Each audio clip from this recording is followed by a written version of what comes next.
Hi friends, ಇದು ಮಸ್ತ್ಮಗ.ಕಾಮ್ನ international bulletin ಸುತ್ತು ಜಗತ್ತು. ನಾನು ಅಮರ್ ಪ್ರಸಾದ್. ಪಾಕ್ ಅಫ್ಘಾನ್ ನಡುವಿನ ಸಂಘರ್ಷ ನೆಕ್ಸ್ಟ್ ಲೆವೆಲ್ಗೆ ಹೋಗ್ತಾ ಇದೆ. ಎರಡು ರಾಷ್ಟ್ರಗಳು 48 ಗಂಟೆಗಳ ಕದನ ವಿರಾಮ ಘೋಷಣೆ ಮಾಡಿಕೊಂಡ್ರು. ಅದರ ನಡುವೆನೇ ಪಾಕಿಸ್ತಾನ ನಮ್ಮ ಮೇಲೆ 2 ಡ್ರೋನ್ಗಳ ಮೂಲಕ ದಾಳಿ ಮಾಡಿದೆ ಅಂತ ತಾಲಿಬಾನಿಗಳು ಆಕ್ರೋಶ ವ್ಯಕ್ತಪಡಿಸಿದ್ದಾರೆ. ರಾಜಧಾನಿ ಕಾಬೂಲ್ನಲ್ಲಿರೋ ನಮ್ಮ ನಾಗರಿಕರ ಮನೆಗಳು ಮತ್ತು ಮಾರ್ಕೆಟನ್ನು ಗುರಿಯಾಗಿಸಿ ಪಾಕ್ ದಾಳಿ ಮಾಡಿದೆ. ಈ ವೇಳೆ 5 ಮೃತಪಟ್ಟಿದ್ದು 12ಕ್ಕೂ ಅಧಿಕ ಜನ ಗಾಯಗೊಂಡಿದ್ದಾರೆ ಅಂತ ತಾಲಿಬಾನ್ ಹೇಳಿದೆ. ಆದರೆ ಉಗ್ರರ ಅಡಗುದಾಣಗಳನ್ನು ಟಾರ್ಗೆಟ್ ಮಾಡಿ ದಾಳಿ ಮಾಡಿದ್ದೀವಿ ಅಂತ ಪಾಕ್ನವ್ರು ಹೇಳ್ಕೊಂಡಿದ್ದಾರೆ.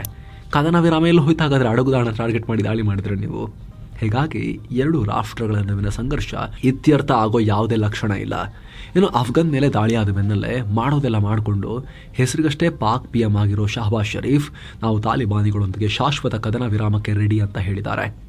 ಅದೇ 48 ಗಂಟೆಗಳ ಕಾಲ 2 ರಾಷ್ಟ್ರಗಳ ಮಧ್ಯೆ ಕದನ ವಿರಾಮ ಘೋಷಿಸಲಾಗಿದೆ. ಇದೇ 48 ಗಂಟೆಯಲ್ಲಿ ಅಫ್ಘಾನಿಸ್ತಾನ ಪಾಕ್ ಜೊತೆ ಸಮಸ್ಯೆ ಬಗೆಹರಿಸ್ಕೊಳ್ಳೋಕೆ ಮುಂದಾದರೆ, ನಮ್ಮ ಬೇಡಿಕೆಗಳನ್ನು ಪೂರೈಸಿದರೆ ಯುದ್ಧ ನಿಲ್ಲಿಸೋಕೆ ತಯಾರಿದ್ದೀವಿ ಅನ್ನೋ ಹೇಳಿಕೆ ಕೊಟ್ಟಿದ್ದಾರೆ. ಅಂದರೆ ಪಾಕಿಸ್ತಾನದಲ್ಲಿರೋ ತಾಲಿಬಾನಿ ಬಂಡುಕೋರರನ್ನು ನಿರ್ಮೂಲನೆ ಮಾಡಬೇಕು, ಹಾಗೆ ಭಯೋತ್ಪಾದನೆಗೆ ಅಫ್ಘಾನ್ ತನ್ನ ನೆಲವನ್ನು ಬಳಸಿಕೊಳ್ಳೋದಕ್ಕೆ ಬಿಡಬಾರ್ದು. ಅಂದರೆ TTPಗೆ ಆಶ್ರಯ ಕೊಡಬಾರ್ದು ಪಾಕಿಸ್ತಾನ ತಾಲಿಬಾನ್ನವ್ರಿಗೆ. ಇಷ್ಟು ಮಾಡ್ತೀವಿ ಅಂದರೆ ನಾವು ಅಫ್ಘಾನ್ ಜೊತೆ ಶಾಶ್ವತ ಕದನ ವಿರಾಮಕ್ಕೆ ರೆಡಿ ಅಂತ ಹೇಳಿದ್ದಾರೆ. ಹೀಗಾಗಿ ಈಗ ಚೆಂಡು ಅಫ್ಘಾನಿಸ್ತಾನದ ಅಂಗಳಕ್ಕೆ ಹೋಗಿದೆ ಅಂತ ಶಹಬಾಸ್ ಹೇಳಿದ್ದಾರೆ. ಅತ್ತ ಚೈನಾ ಕೂಡ 2 ರಾಷ್ಟ್ರಗಳ ನಡುವಿನ ತಾತ್ಕಾಲಿಕ ಕದನ ವಿರಾಮವನ್ನು ಸ್ವಾಗತಿಸ್ತೀವಿ ಅಂತ ಹೇಳಿದೆ.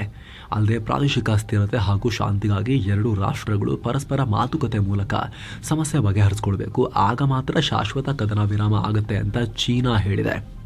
ಮತ್ತೊಂದು ಕಡೆ ವಿಶ್ವಸಂಸ್ಥೆ ಕೂಡ ನಾಗರಿಕರನ್ನು ರಕ್ಷಿಸೋಕೆ 2 ರಾಷ್ಟ್ರಗಳು ಸಂಘರ್ಷ ನಿಲ್ಲಿಸಬೇಕು ಅಂತ ಕರೆ ಕೊಟ್ಟಿದೆ. ಅತ್ತ ಪಾಕ್ ಡಿಫೆನ್ಸ್ ಮಿನಿಸ್ಟರ್ ಖ್ವಾಜಾ ಆಸಿಫ್ ಎಂದಿನಂತೆ ದೊಡ್ಡ ಹೇಳಿಕೆ ನೀಡಿ ಉತ್ತರನ ಪೌರುಷ ತೋರಿದ್ದಾರೆ.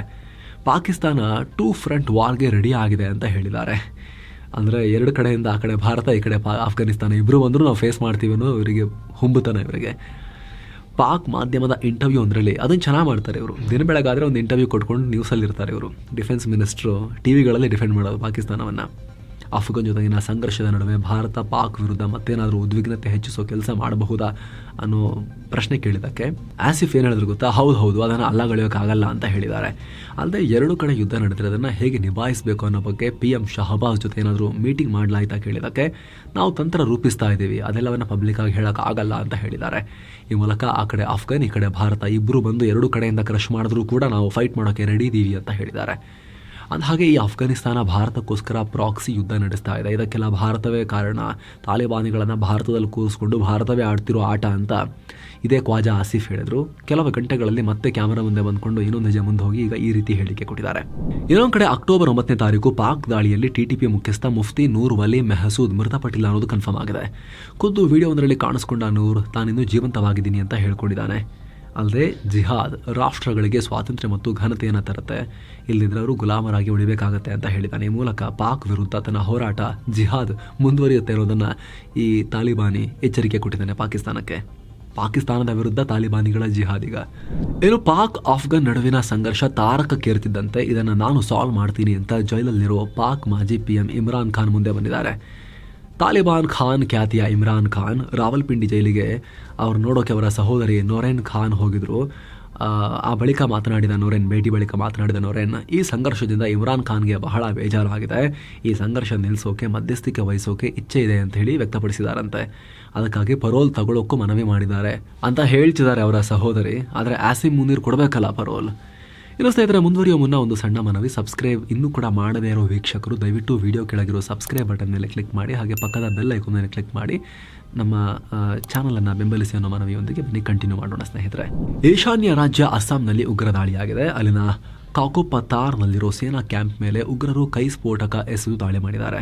ಪರಿಣಾಮ 3 ಅಸ್ಸಾಂ ರೈಫಲ್ ಸೈನಿಕರು ಗಾಯಗೊಂಡಿದ್ದಾರೆ. ಅವ್ರನ್ನ ಆಸ್ಪತ್ರೆಗೆ ದಾಖಲಿಸಿ ಚಿಕಿತ್ಸೆ ಕೊಡಿಸಲಾಗ್ತಾ ಇದೆ. ಗುರುವಾರ ತಡರಾತ್ರಿ ಭಾರತೀಯ ಸೇನೆಯ 19ನೇ ಗ್ರೆನೇಡಿಯರ್ಸ್ ಯೂನಿಟ್ ಕ್ಯಾಂಪ್ ಮೇಲೆ ಈ ದಾಳಿಯಾಗಿದೆ. ಇದರ ಬೆನ್ನಲ್ಲೇ ಸೇನೆ ಮತ್ತು ಉಗ್ರರ ನಡುವೆ ಭಾರಿ ಚಕಮಕಿ ಕೂಡ ಆಗಿದೆ.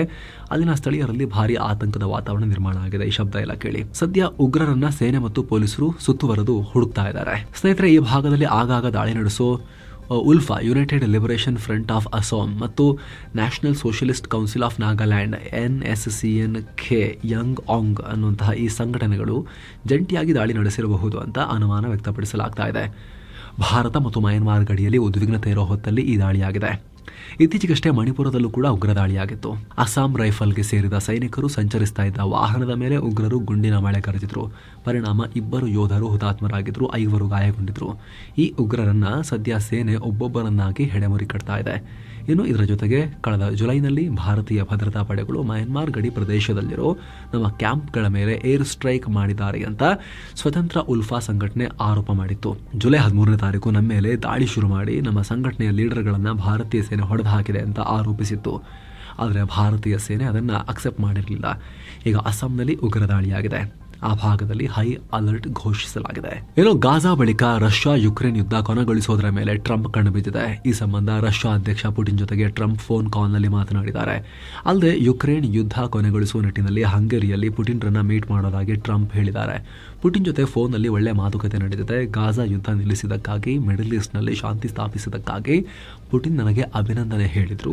ಶತಮಾನಗಳ ಸಾಧನೆ ಇದು ಅಂತ ಕೊಂಡಾಡಿದ್ರು. ಹೀಗಾಗಿ ಈಗ ಮಿಡಲ್ ಈಸ್ಟ್ ಕದನ ವಿರಾಮದ ಯಶಸ್ಸು ಯುಕ್ರೇನ್ ಯುದ್ಧ ಕೊನೆಗೊಳಿಸೋಕೆ ಸಹಾಯ ಮಾಡಬಹುದು ಅಂತ ಟ್ರಂಪ್ ಹೇಳಿದ್ದಾರೆ.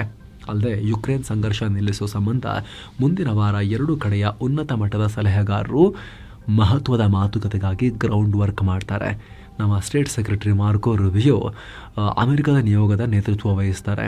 ಅಲ್ಲದೆ ಪುಟಿನ್ ಹಾಗೂ ನನ್ನ ಮಧ್ಯೆ ಹಂಗರಿಯ ಬುಡಾಪೆಸ್ಟ್ನಲ್ಲಿ ಮಹತ್ವದ ಮಾತುಕತೆ ಕೂಡ ನಡೆಯುತ್ತೆ ಅಂತ ಟ್ರಂಪ್ ಹೇಳಿದ್ದಾರೆ. ಯಾವಾಗ ಅಂತ ಡೇಟ್ ಹೇಳಿಲ್ಲ. ಈ ಮೂಲಕ ಗಾಜಾ ಬಳಿಕ ಈಗ ಯುಕ್ರೇನ್ ಸಂಘರ್ಷ ಶೀಘ್ರದಲ್ಲಿ ಎಂಡ್ ಆಗಬಹುದು ಅನ್ನೋ ಲೆಕ್ಕಾಚಾರ ಇದೆ. ಆದರೆ ಡೀಲ್ ಏನು, ಯುಕ್ರೇನ್ ಎಷ್ಟು ಕಳ್ಕೊಳ್ಳುತ್ತೆ ಅದಿನ್ನೂ ಕೂಡ ಸ್ಪಷ್ಟ ಇಲ್ಲ. ಆದರೆ ಇದರ ನಡುವೆ ರಷ್ಯಾ ಮತ್ತೆ ಯುಕ್ರೇನ್ ಮೇಲೆ ಮಿಸೈಲ್ ಮಳೆಯನ್ನೇ ಸುರಿಸಿದೆ. ಯುಕ್ರೇನ್ನ ಪ್ರಮುಖ ವಿದ್ಯುತ್ ಉತ್ಪಾದನಾ ಕೇಂದ್ರಗಳ ಮೇಲೆ 300 ಡ್ರೋನ್ ಹಾಗೂ 37 ಮಿಸೈಲ್ಗಳನ್ನು ಸುರಿಸಿದೆ. ಯುಕ್ರೇನ್ನ ಅನೇಕ ಭಾಗದಲ್ಲಿ ವಿದ್ಯುತ್ತೇ ಕಟ್ಟಾಗಿದೆ. ಇನ್ನು ಸ್ನೇಹಿತರೆ, ಮಸ್ತ್ ಮಗ ಪ್ರೀಮಿಯಂ ಮೆಂಬರ್ಶಿಪ್ ಲಾಂಚ್ ಆಗಿದೆ. ಮೆಂಬರ್ಸ್ ಓನ್ಲಿ ಕಾಂಟೆಂಟ್ ಅನ್ನಲ್ಲಿ ಕೊಡೋಕೆ ಶುರು ಮಾಡಿದ್ದೀವಿ ಸ್ನೇಹಿತರೆ. ವಿಡಿಯೋ ಕೆಳಗಿರೋ ಜಾಯಿನ್ ಬಟನ್ ಮೂಲಕ ಆಂಡ್ರಾಯ್ಡ್ ಯೂಸರ್ಸ್ ಡೈರೆಕ್ಟ್ಲಿ ಜಾಯಿನ್ ಆಗ್ಬೋದು. ಆಪಲ್ ಯೂಸರ್ಸ್ ಲಿಂಕ್ ಮೂಲಕ ಡಿಸ್ಕ್ರಿಪ್ಷನ್ ಪಿನ್ ಮಾಡಿರೋ ಕಮೆಂಟ್ನಲ್ಲಿ ಪ್ರತ್ಯೇಕ ಮೆಂಬರ್ಶಿಪ್ ಅಂತ ಮೆನ್ಷನ್ ಮಾಡಿ ಲಿಂಕ್ ಕೊಟ್ಟಿರ್ತೀವಿ. ಅದ್ರ ಮೇಲೆ ಕ್ಲಿಕ್ ಮಾಡಿ ಬ್ರೌಸರ್ ಥ್ರೂ ಹೋಗಿ ಸಫಾರಿಯಲ್ಲಿ ಜಾಯಿನ್ ಆಗಬಹುದು. ಈ ಪ್ರೀಮಿಯಂ ಮೆಂಬರ್ಶಿಪ್ ಅನ್ನ ಜಾಯಿನ್ ಆಗೋ ವೀಕ್ಷಕರಿಗೆ members only video, members only live, members only post, ಈ ರೀತಿ ಮೆಂಬರ್ಸ್ ಓನ್ಲಿ ಕಾಂಟೆಂಟ್ ಅನ್ನ, ಅದು ಕೂಡ ನಮ್ಮ ಕಡೆಯಿಂದ ಹಾಕುವ ಯಾವುದೇ ಆ್ಯಡ್ ಹಾಕದೆ ಆ ಒಂದು ಎಕ್ಸ್ಪೀರಿಯನ್ಸ್ ಕೊಡೋ ಪ್ರಯತ್ನವನ್ನು ನಾವು ನಡೆಸ್ತಾ ಇದ್ದೀವಿ ಸ್ನೇಹಿತರೆ. ಆಲ್ರೆಡಿ ವೀಡಿಯೋಸ್ ಅಲ್ಲಿ ಬರೋಕೆ ಶುರುವಾಗಿವೆ. ಜಾಯಿನ್ ಆಗಿರೋರು ಆಲ್ರೆಡಿ ನೀವು ನಮ್ಮ ಚಾನಲ್ನಲ್ಲಿ ಮೆಂಬರ್ಶಿಪ್ ಟ್ಯಾಬ್ಗೆ ಹೋಗಿ ಅಲ್ಲೆಲ್ಲ ಆ ಕಾಂಟೆಂಟನ್ನು ಪಡಿಬೋದು. ಯೂಟ್ಯೂಬ್ ಕೂಡ ನಿಮಗೆ ರೆಕಮೆಂಡ್ ಮಾಡುತ್ತೆ. ಆಸಕ್ತಿ ಇರೋರು ಜಾಯಿನ್ ಆಗೋಕ್ಕೆ ದಿನಕ್ಕೆ ₹1 ಕಮ್ಮಿ ಕಾಸ್ಟ್ ಆಗುತ್ತೆ ಸ್ನೇಹಿತರೆ. 99 ಪೈಸೆ ಚೇಂಜ್ ಕಾಸ್ಟ್ ಆಗುತ್ತೆ. ಇಡೀ ಮಂತ್ ₹29 ಚಾರ್ಜ್ ಆಗುತ್ತೆ. ನಮ್ಮ ವರ್ಕಲ್ಲಿ ನಿಮಗೆ ವ್ಯಾಲ್ಯೂ ಕಾಣಿಸ್ತಾ ಇದ್ರೆ ನೀವು ಅದನ್ನು ಕನ್ಸಿಡರ್ ಮಾಡಬಹುದು ಸ್ನೇಹಿತರೆ. ಬನ್ನಿ ಕಂಟಿನ್ಯೂ ಮಾಡೋಣ. ಏನೋ ರಷ್ಯಾದಿಂದ ತೈಲ ಖರೀದಿ ಮಾಡೋದನ್ನ ನಿಲ್ಲಿಸೋದಾಗಿ PM ನರೇಂದ್ರ ಮೋದಿ ಭರವಸೆ ಕೊಟ್ಟಿದ್ದಾರೆ ಅಂತ ಅಮೆರಿಕ ಅಧ್ಯಕ್ಷ ಡೊನಾಲ್ಡ್ ಟ್ರಂಪ್ ಹೇಳ್ಕೊಂಡಿದ್ರು. ಅದರ ಬೆನ್ನಲ್ಲೇ ಇಂಟ್ರೆಸ್ಟಿಂಗ್ ಮಾಹಿತಿ ಹೊರಬರ್ತಾ ಇದೆ. 2026ರಲ್ಲಿ ಅಮೆರಿಕದಿಂದ ಲಿಕ್ವಿಫೈಡ್ ಪೆಟ್ರೋಲಿಯಂ ಗ್ಯಾಸ್ LPG ಖರೀದಿಯನ್ನು ಹೆಚ್ಚಿಸೋಕೆ ಭಾರತ ಪ್ಲಾನ್ ಮಾಡಿಕೊಂಡಿದೆ. ಅದಕ್ಕಾಗಿ ಮಿಡಲ್ ಈಸ್ಟ್ನಿಂದ LPG ಆಮದು ಕಮ್ಮಿ ಮಾಡೋಕೆ ನೋಡ್ತಾ ಇದೆ ಅಂತ ಮಾಹಿತಿ ಬರ್ತಾ ಇದೆ.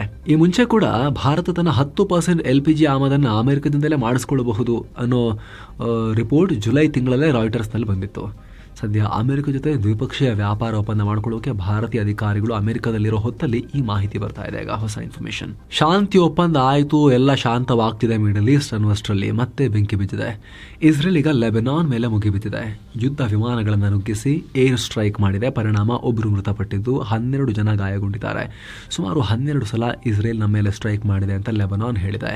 ಲೆಬನಾನ್ನ ಅರ್ಧ ಭಾಗವನ್ನು ಕಂಟ್ರೋಲ್ ಮಾಡೋ ಹೆಜ್ಬುಲ್ಲಾ ನೆಲೆಗಳನ್ನು ಗುರಿಯಾಗಿಸಿ ನಾವು ದಾಳಿ ಮಾಡಿದ್ದೇವೆ. ಹೆಜ್ಬುಲ್ಲಾ ತನ್ನ ನೆಲೆಗಳನ್ನು ಪುನರ್ ನಿರ್ಮಾಣ ಮಾಡ್ತಾ ಇತ್ತು, ಮತ್ತೆ ಹೋಗಿ ಧ್ವಂಸ ಮಾಡಿ ಬಂದ್ವಿ ಅಷ್ಟೇ ಅಂತ ಹೇಳಿ ಕ್ಯಾಶುವಲ್ ಆಗಿ ಇಸ್ರೇಲ್ ಹೇಳಿದೆ. ಇದರಿಂದ ಮಿಡಲ್ ಈಸ್ಟ್ನಲ್ಲಿರೋ ನಮ್ಮ ಶತ್ರುಗಳನ್ನು ಮುಗಿಸೋವರೆಗೂ ನಾವು ಬಿಡೋದಿಲ್ಲ ಅಂತ ಇಸ್ರೇಲ್ ಪಣ ತೊಟ್ಟು ಮತ್ತೆ ಹೇಳಿಕೆ ಕೊಟ್ಟಿದೆ.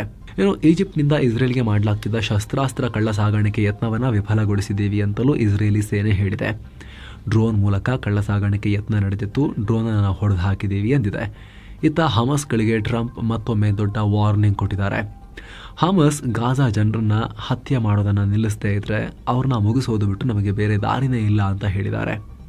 ಇಸ್ರೇಲ್ ಪಡೆಗಳು ಗಾಜಾವನ್ನು ತೊರೆದ ನಂತರ ಹಮಸ್ಗಳು ಗಾಜಾ ಜನರನ್ನ ಸಾರ್ವಜನಿಕವಾಗಿ ಗಲ್ಲಿಗೇರಿಸೋಕೆ ಶುರು ಮಾಡಿರೋ ವಿಡಿಯೋಸ್ ಹರಿದಾಡಿದ್ವು.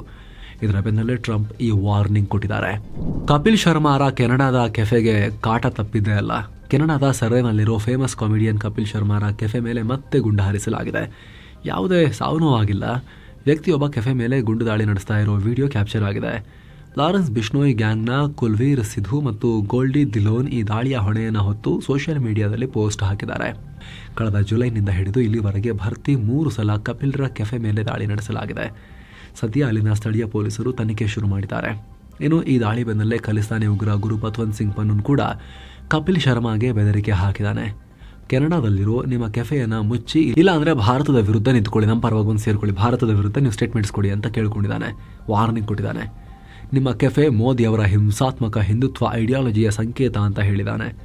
ಖಲಿಸ್ತಾನಿ ಹೋರಾಟಗಾರ ಹರ್ದೀಪ್ ಸಿಂಗ್ ನಿಜ್ಜರ್ ಹತ್ಯೆಗೆ ಈ ಹಿಂದುತ್ವನೇ ಕಾರಣ ಅನ್ನೋ ಹೇಳಿಕೆ ಕೊಟ್ಟಿದ್ದಾನೆ ಗುರು ಪತ್ವಂತ್ ಸಿಂಗ್ ಪನ್ನೂನ್. ಏನೋ ಭಾರತ ತನ್ನ ಬ್ರಿಕ್ಸ್ ಪಾರ್ಟ್ನರ್ ಬ್ರೆಜಿಲ್ಗೆ ದೊಡ್ಡ ಆಫರ್ ಕೊಟ್ಟಿದೆ. ಸ್ವದೇಶಿ ನಿರ್ಮಿತ Akash surface to air missile defence system ಅನ್ನು ಪೂರೈಸುವ ಪ್ರಸ್ತಾಪ ಮಾಡಿದೆ. ಸದ್ಯ ಭಾರತ ಭೇಟಿಯಲ್ಲಿರೋ ಬ್ರೆಜಿಲ್ ಉಪಾಧ್ಯಕ್ಷ ಗೆರಾಲ್ಡೋ ಆಲ್ಕ್ಮನ್ ಜೊತೆ ರಕ್ಷಣಾ ಮಂತ್ರಿ ರಾಜನಾಥ್ ಸಿಂಗ್ ಮಾತುಕತೆ ನಡೆಸಿದರು. ಪ್ರಸ್ತುತ ದ್ವಿಪಕ್ಷೀಯ ಸಂಬಂಧ ವೃದ್ಧಿಸುವ ಬಗ್ಗೆ, ರಕ್ಷಣಾ ಕ್ಷೇತ್ರದಲ್ಲೂ ಒಟ್ಟಾಗಿ ಕೆಲಸ ಮಾಡ್ತಿರೋದ್ರ ಬಗ್ಗೆ ಚರ್ಚೆ ಮಾಡಿದ್ದಾರೆ. ಈ ನಡುವೆ ಭಾರತದಿಂದ ಈ ಆಫರ್ ಕೊಡಲಾಗಿದೆ. ಅಂದಹಾಗೆ Akash air defence missile system ಅನ್ನು DRDO ಡೆವಲಪ್ ಮಾಡಿದೆ. ಸುಮಾರು 25 ಕಿಲೋಮೀಟರ್ ವ್ಯಾಪ್ತಿಯಲ್ಲಿ ಶತ್ರು ವಿಮಾನ, ಹೆಲಿಕಾಪ್ಟರ್, ಡ್ರೋನ್ ಇತರ ಆಕಾಶ ಮಾರ್ಗವಾಗಿ ಬರುವ ಆಬ್ಜೆಕ್ಟ್ಸ್ ಅನ್ನು ಪತ್ತೆ ಹಚ್ಚಿ ಹೊಡೆದುಹಾಕೋ ತಾಕತ್ತನ್ನು ಹೊಂದಿದೆ. ಆಪರೇಷನ್ ಸಿಂಧೂರ್ನಲ್ಲೂ ತಾಕತ್ತನ್ನು ತೋರಿಸಿತ್ತು ಇದು. ಸದ್ಯ ಬ್ರೆಜಿಲ್ ತನ್ನ ಏರ್ ಡಿಫೆನ್ಸ್ ಸಾಮರ್ಥ್ಯವನ್ನು ಬಲಪಡಿಸುವ ಗುರಿ ಇಟ್ಕೊಂಡಿರೋದರ ನಡುವೆನೇ ಭಾರತ ಈ ಆಫರ್ ಕೊಟ್ಟಿದೆ ಬ್ರೆಜಿಲ್ಗೆ. ಇನ್ನು ಕೇಂದ್ರ ಸರ್ಕಾರ ಬಾಂಗ್ಲಾಗೆ ಶಾಕ್ ಕೊಟ್ಟಿದೆ. ಗೌತಮ್ ಅದಾನಿ ಒಡೆತನದ ಅದಾನಿ ಪವರ್ ಲಿಮಿಟೆಡ್ ಕಂಪನಿಗೆ ಮಹತ್ವದ ಅಪ್ರೂವಲ್ ಕೊಟ್ಟಿದ್ದಾರೆ. ಏನಿದು ಬಾಂಗ್ಲಾಗೆ ಏನಕ್ಕೆ ಶಾಕು? ಅದಾನಿ ಪವರ್ನವರು ಗೊಡ್ಡಾದಲ್ಲಿ ಒಂದು ಪವರ್ ಪ್ಲಾಂಟ್ ಮಾಡಿದ್ರಲ್ಲ, ಅದರಿಂದ ಬಾಂಗ್ಲಾದೇಶಕ್ಕೆ ಮಾತ್ರ ವಿದ್ಯುತ್ ಸಪ್ಲೈ ಮಾಡಲಾಗ್ತಾ ಇತ್ತು, ಜಾರ್ಖಂಡ್ನ ಗೊಡ್ಡಾ ಪವರ್ ಪ್ಲಾಂಟ್ನಿಂದ. ಆ ಲೈನನ್ನು ಈಗ ಪವರನ್ನು ಭಾರತದ ಗ್ರಿಡ್ಗೂ ಕನೆಕ್ಟ್ ಮಾಡೋಕ್ಕೆ ಅನುಮತಿ ಕೊಡಲಾಗಿದೆ. ಇದಕ್ಕಾಗಿ ಓವರ್ ಹೆಡ್ ಟ್ರಾನ್ಸ್ಮಿಷನ್ ಲೈನನ್ನು ಹಾಕಿ ಅಂತ ಸರ್ಕಾರ ಹೇಳಿದೆ. ಇದರಿಂದ ಗೊಡ್ಡಾ ಪವರ್ ಪ್ಲಾಂಟಿನ ಮುಂದೆ ಭಾರತಕ್ಕೂ ವಿದ್ಯುತ್ತನ್ನು ಸರಬರಾಜು ಮಾಡ್ಬೋದು. ಬಾಂಗ್ಲಾಗೆ ಫ್ರೆಂಡ್ಶಿಪ್ ಅಂತ ಹೇಳಿ ಅವ್ರಿಗೆ ಮಾತ್ರ ಸಪ್ಲೈ ಮಾಡೋಕ್ಕೆ ನಾವು ಇದನ್ನು ಮಾಡಿಕೊಟ್ಟಿದ್ವಿ. ಇದನ್ನು ಈಗ ಭಾರತನ ಕೂಡ ಯೂಸ್ ಮಾಡ್ಕೋಬೋದು. ಬಾಂಗ್ಲಾಗೆ ಬೇಕಾದರೆ ಎಕ್ಸ್ಟ್ರಾ ಇದ್ರೆ ಕೊಡ್ಬೋದು ಅಷ್ಟೇ. ಈ ನಡುವೆ ಅಮೆರಿಕ ಮತ್ತು ಕೆನಡಾದಲ್ಲಿರೋ ಹಲವು ಏರ್ಪೋರ್ಟ್ಗಳ ಮೇಲೆ ಸೈಬರ್ ಅಟ್ಯಾಕ್ ಆಗಿದೆ. ಏರ್ಪೋರ್ಟ್ಗಳ ಪಬ್ಲಿಕ್ ಅಡ್ರೆಸ್ ಬೋರ್ಡ್ಗಳ ಮೇಲೆ ಪ್ಯಾಲೆಸ್ತೈನ್ ಪರ ಹೇಳಿಕೆಗಳು, ಅಮೆರಿಕ ಅಧ್ಯಕ್ಷ ಟ್ರಂಪ್ ಮತ್ತು ಇಸ್ರೇಲ್ ಪ್ರಧಾನಿ ಬೆಂಜಮಿನ್ ನೆತನ್ಯಾಹುರ ವಿರುದ್ಧ ಅಶ್ಲೀಲ ಪದಗಳನ್ನು ಬಳಸಲಾಗಿದೆ. ಅಮೆರಿಕದ ಹ್ಯಾರಿಸ್ಬರ್ಗ್ ಏರ್ಪೋರ್ಟ್, ಕೆನಡಾದಲ್ಲಿರೋ Victoria international airport, Windsor international ಮತ್ತು ಕೆಲೌನಾ ಏರ್ಪೋರ್ಟ್ನಲ್ಲಿ ಹ್ಯಾಕರ್ಗಳು ತಮ್ಮ ಕೈಚಳಕ ತೋರಿಸಿದ್ದಾರೆ. ಟರ್ಕಿ ಮೂಲದ ಗುಂಪು ಸೈಬರ್ ಇಸ್ಲಾಂ ಈ ದಾಳಿ ಮಾಡಿರಬಹುದು ಅಂತ ಹೇಳಲಾಗ್ತಿದೆ. ಸದ್ಯ ಏರ್ಪೋರ್ಟ್ ಅಧಿಕಾರಿಗಳು ತನಿಖೆ ಶುರು ಮಾಡಿದ್ದಾರೆ. ಸೊ ಫ್ರೆಂಡ್ಸ್, ಇದಾಗಿತ್ತು ಇವತ್ತಿನ ಜಗತ್ತಿನ ಸುತ್ತಾಟ. ಮತ್ತೆ ಭೇಟಿಯಾಗ್ತಿರೋಣ. ನಮಸ್ತೆ.